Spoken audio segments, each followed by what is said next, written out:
In today's video, I'm going to teach you how to customize reports in QuickBooks Online. We'll walk through the process of finding the reports area, choosing a custom report, and adjusting the data so the final result is easier to read and more useful for your business. Customizing reports is a great way to focus on the exact information you need instead of sorting through extra details that may not apply to your workflow. To get started, open QuickBooks Online and make sure you're on your main dashboard. Once you're in, look over to the navigation menu and click on Reports.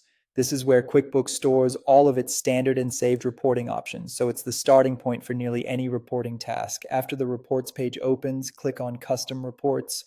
This section is especially helpful if you want to build something more tailored than a default report.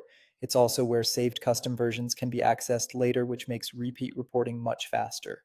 Next, select the type of data you want to build your report around. This part is important because the report structure will depend on the kind of financial or operational information you want to review. Taking a moment here to choose the right report type will make the customization process much smoother. Once you've opened the report, go to the top toolbar and select Customize. This is where you can begin shaping the report to match your needs. Think of this area as the control center for the layout and content of the report. From there, focus on the main customization options: columns, groups, and filters. Columns let you decide which pieces of information appear in the report, so you can include only what matters most. Groups help organize the data in a more meaningful way, making patterns and totals easier to spot. Filters allow you to narrow the report down even further, which is especially useful if you only want to view specific transactions, accounts, customers, or time periods.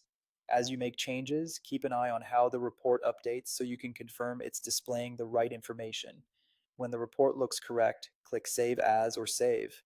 Then give the report a clear, recognizable name so it's easy to find again later. Saving it properly means you won't need to repeat the setup process the next time you need the same view. You'll be able to return to it directly from the Custom Reports tab whenever you want. And that's how to customize reports in QuickBooks Online. Once you get comfortable with these options, creating clean, focused reports becomes much quicker and more efficient.